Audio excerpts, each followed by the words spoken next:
Bismillah, alhamdulillah, salatu salam ala rasulillah. The Somali government is truly disappointed today with the Ethiopian government led by Prime Minister Abiy Ahmed, who is trying to justify its illegal actions of infringing upon Somalia's sovereignty, unity, and territorial integrity, despite our fierce objection and international condemnation. We've said many times that, and I will say it again, Somalia is not ready to consider legal something that is not legal. The MOU, the recent MOU that has been signed by the Ethiopian government with the Somali Regional Authority of Northern Regions of Somalia, Somaliland, is illegal in the international law, and it is a violation of all universally accepted standards and charters of the AU and the United Nations. Ethiopia is misleading the world by claiming that they need an access to the sea. The question is not an access to the sea. The question is how Ethiopia wants an access to the sea.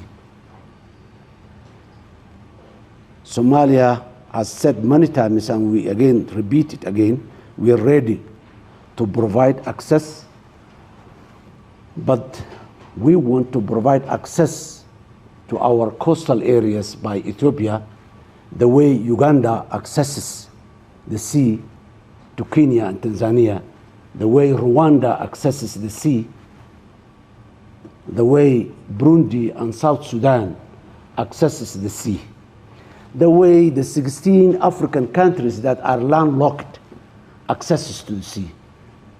Accessing to the sea has internationally accepted standards that are mentioned in many provisions and world, in the United Nations UNCLOS, in the African Union Charter, in so many other platforms.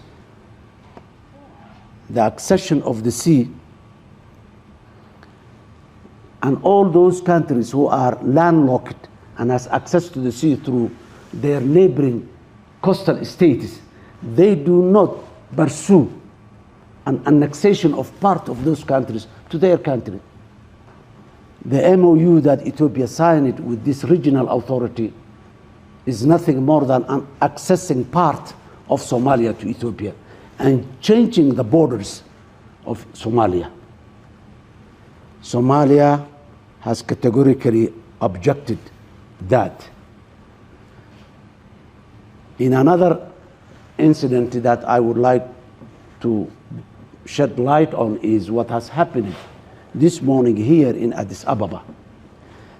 This morning when I prepared myself to come and attend the closed session of the summit, the Ethiopian security has blocked my way. They refused me to come out of the hotel and go on with my cars and entourage to come to the sea. It took me a long time to stay there, and at the end I come with another president's cars and entourage. And when we came to the African Union headquarters again, the two presidents of us, the president of the Republic of Djibouti and myself, again we were blocked to enter the African Union headquarters. Soldiers with a gun stood in front of us and denied an access to this facility. This is the behavior that we are seeing. And I heard that it was not me, other heads of states also were there, who have experienced similar behavior. The nice words of Prime Minister Abiy has no significance. His actions and the actions of the Ethiopia makes the significant. And the actions of Ethiopia as of today is to annex part of Somalia to Ethiopia and to disrespect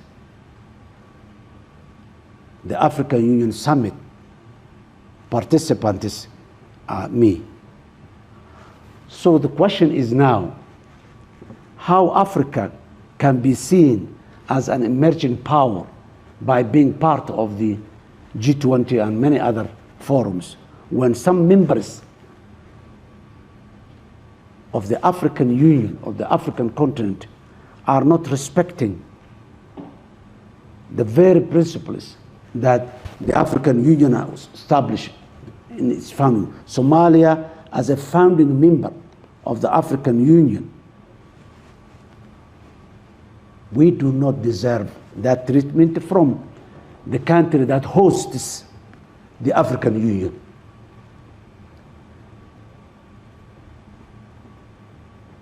As I said, I repeat again, nice words will never help Africa as a continent and as an individual country.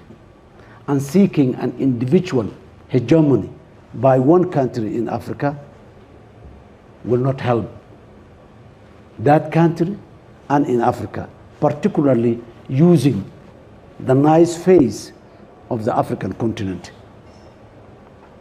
Would like to loudly say to our African Union brothers, the behavior of Ethiopia is not an acceptable one, that it's compatible with the 21st century. I thank you.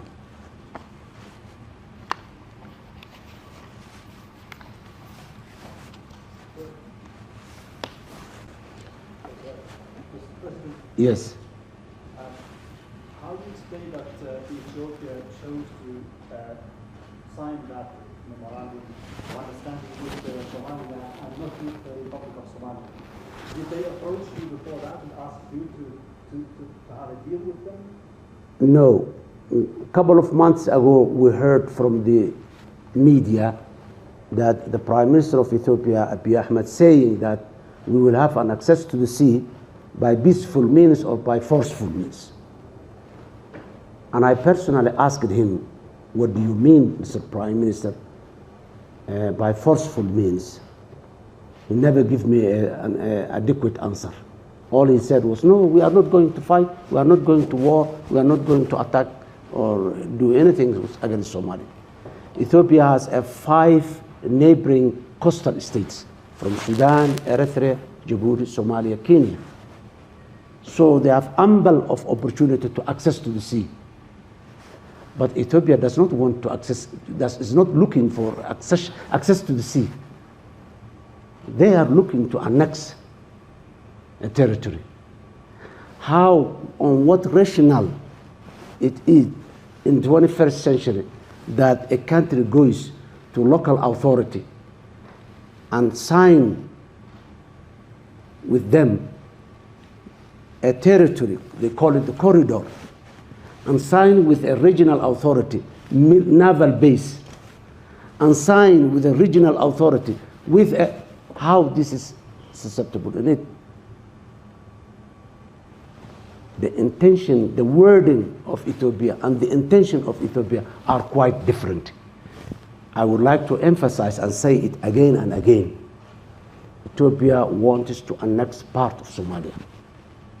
What is the course of action that Somalia is intending to take now that you say the African Union is not really very supportive, or is it supportive? This is are on your side? no. This is not the first time. Look, first of all, by doing that, all over the world, the African Union, the IGAD regional country, the United Nations, the Arab League, all of individual countries, all of them denounced the action of Ethiopia as illegitimate and illegal. This is a public. It has been there. We've had an emergency meeting of IGAD in Kampala. The Prime Minister of Ethiopia refused to attend that meeting. So it is there on the record. And we, Somalia, have been, this is not the first time we have a dispute with a neighboring country. We have a dispute with Kenya. We negotiated. When we were unable to understand the best civilized manner that the modern states to deal was to go to the International Court of Justice. We went there, and the International Court of Justice made a verdict on our conflict, and we agreed, and it's done. We never fight. Ethiopia has never signed it. Kenya has never signed an agreement with a local administration in Somalia. Never tried to infringe the sovereignty and the territorial integrity of Somalia. They claim that this is our territory and this is our territory. So borderline. This is not borderline. Going through Ethiopia, going through Somalia, hundreds of kilometers and reaching the sea, and from the sea all the way to Ethiopia.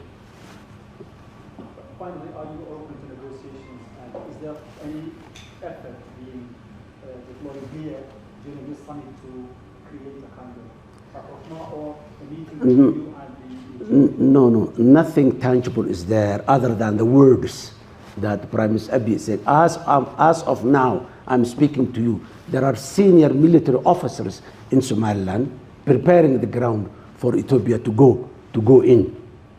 That's what's going on practically and in action terms inside Somalia. And that's what, and the nice words that the Ethiopian government is saying is that. So actions and the statements of Ethiopia is making, Ethiopia may go, send its forces to Somalia, as it did in the past, but the end has always been very clear. Whenever Ethiopia sends its force forcefully and illegally to Somalia, we know the consequences. And I don't think that Ethiopia was happy with those past consequences and will not be happy with it. This is our country.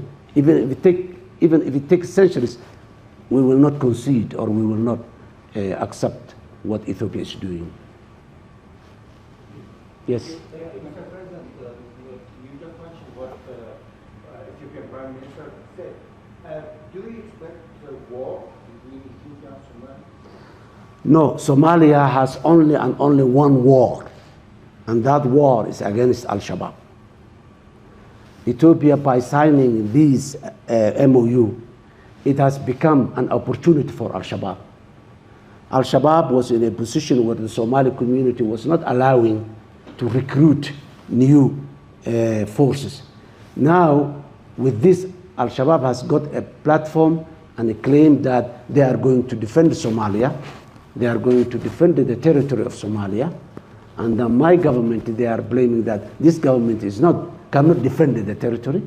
It has been provided. And since the last, since 1st January, when the MOU was signed, we're receiving a very reliable information and reports that Al-Shabaab has recruited 6,000 to 8,000 new recruits in that 1 month. So this is just taking the focus away from the regional, continental, and the global challenge of terrorism that we are fighting as a Somalia. The African Union is fighting for that. And the African Union was doing that fight with Somalia for the last 16 years. Yes, Ethiopia was part of the African Union, but that does not give them legitimacy to take part of Somalia. So Somalia has only one war to fight, and that war is with Al-Shabaab. No other war we have or we are intending to have, unless, unfortunately, we are compelled to do so.